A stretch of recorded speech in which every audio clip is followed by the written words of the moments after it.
نبی کریم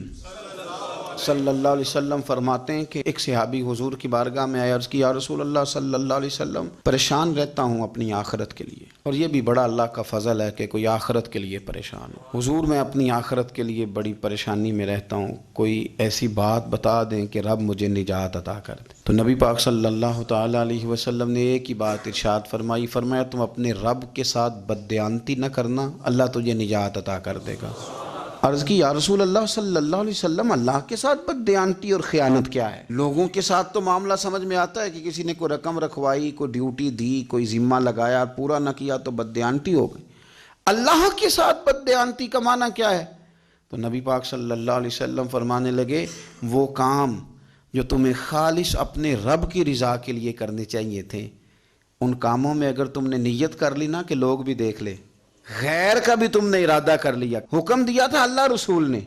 کرنے تھے اللہ رسول کے لیے، اور جب تم نے ارادہ کر لیا نا کہ ذرا لوگوں کو بھی پتہ چل جائے میں نمازی ہوں، تہجد گزار ہوں، قاری قرآن ہوں، عامل بالسنہ ہوں، شریعت اسلامیہ کا پابند ہوں، جب تم نے یہ والا ذہن بنا لیا نا تو پھر تم نے اپنے رب کے ساتھ بددیانتی کی،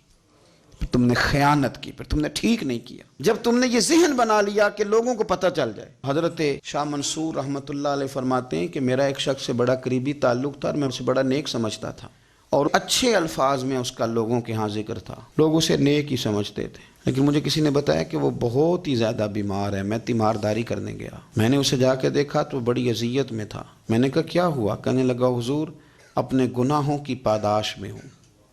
میں نے کہا تو بڑا نیک تھا۔ کہنے لگا حضرت جی میرا منصب نیکی کا تھا،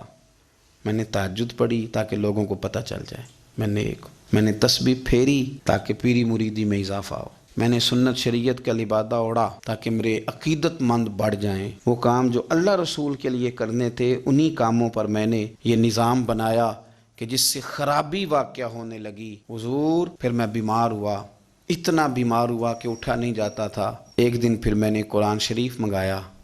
اور منگا کر کے اپنے صحن میں بیٹھ کر قرآن بلند کر کے کہا اللہ مجھے اس کے صدقے شفا دے دے،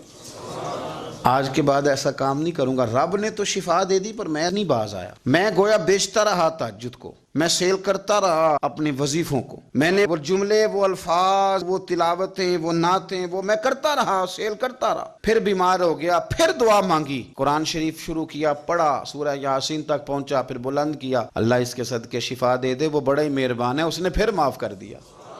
لیکن حضور اس کی بار یہ ہوا ہے کہ میں نے کئی دفعے معافی مانگی، کئی دفعے توڑی، اب میں نے پھر وہی کام کیے لوگوں کو دکھانے کے لیے، لوگوں کو راضی کرنے کے لیے۔ ہمارے پلے کچھ بھی نہیں بچتا،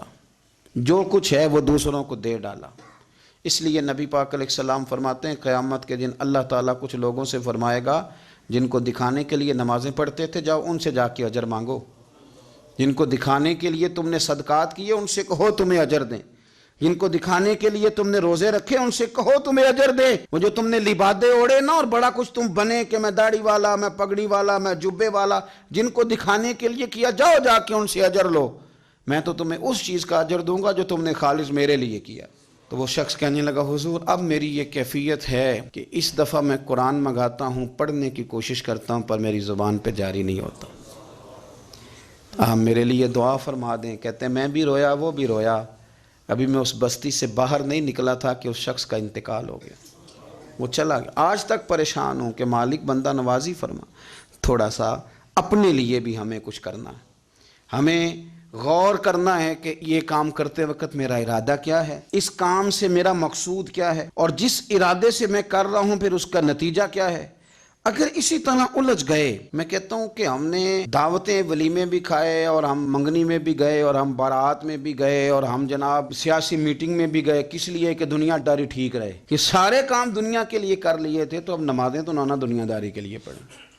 یہ سارا کچھ ہو گیا تھا نا دنیا داری کے لیے، تو اب داڑھی حج زکوٰۃ کا معاملہ تو دنیا داری کے لیے نہ کریں، اب اس پر تو نہ دھبا ڈالیں، اس پر تو نہ وہی لیبل لگا لیں کہ یہ اوپر بڑا اچھا خوبصورت پیکٹ اور اندر سے نکلے ہی کوئی شے نہ، خرابی ہو جائے اور صبح قیامت جب راز کھلیں تو پھر ہم سے چھپنے کو جگہ ہی نہ مل سکے۔ نبی کریم صلی اللہ تعالیٰ علیہ وسلم نے ہماری تربیت فرمائی، حضور فرمانے لگے مخلص ہو کے عمل کرنا، اگر تھوڑا بھی ہوا تو تمہیں کفایت کر جائے گا، تمہارے لیے کافی ہو جائے گا، تھوڑا بھی ہوا، شرط یہ کہ وہ خالص ہو۔